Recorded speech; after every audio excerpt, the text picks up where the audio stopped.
Hello everyone, welcome to our YouTube channel. In this tutorial, we will learn how to vote in Microsoft Loop. In our tech-driven world, collaboration and decision-making can sometimes feel daunting, especially when you're trying to coordinate with a team spread across different locations. Microsoft Loop is designed to alleviate some of these challenges by providing a dynamic and efficient way to collaborate and make decisions within Microsoft Teams. Today, we'll explore how you can cast your vote in Microsoft Loop, ensuring your preferences are counted and your voice is heard in shared projects. Whether you're working from home, in a bustling office, or anywhere in between, mastering this tool can significantly boost your productivity and streamline your communication with colleagues. Let's kick off our tutorial with a step-by-step guide to voting in Microsoft Loop. First, you need to open your preferred web browser.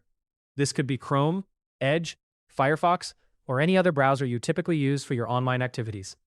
In the search bar, type in Microsoft Loop and press Enter. This search will lead you to the official Microsoft Loop webpage, where you can begin your journey into efficient collaboration. Once you're on the Microsoft Loop site, it's time to sign in. Make sure you've got your Microsoft account credentials handy.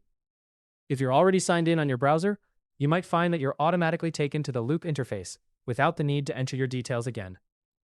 This sign-in process is crucial because it ensures that your votes and any changes you make are correctly recorded and synced with your account.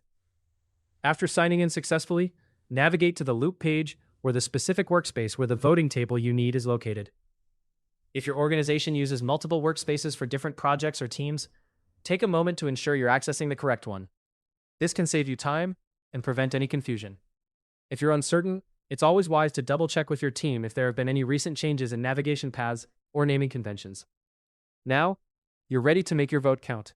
Within the workspace, locate the table where votes are to be cast. You'll see several voting options displayed. Carefully review each option to ensure you choose the one that aligns best with your preferences. Once you've made your decision, simply click on the option you want to vote for. This action registers your choice within the system. It's a straightforward step, but it's crucial for contributing to your team's decision-making process. After you click on your selected option, you'll notice that the table will instantly update to reflect your vote.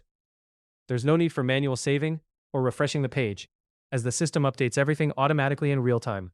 This seamless update not only keeps the process transparent, but also ensures that everyone involved can see the most current voting outcomes. If you encounter any issues, such as your vote not appearing, it's a good idea to double-check your internet connection. Sometimes a simple reload of the page can resolve such problems. And there you have it. You've successfully navigated the process of voting in Microsoft Loop.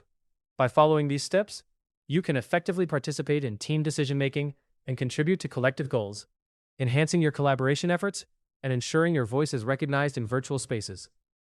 Hopefully, you now have a better understanding of how to vote in Microsoft Loop. For more step-by-step tutorials and guides, subscribe to our YouTube channel and never miss an update.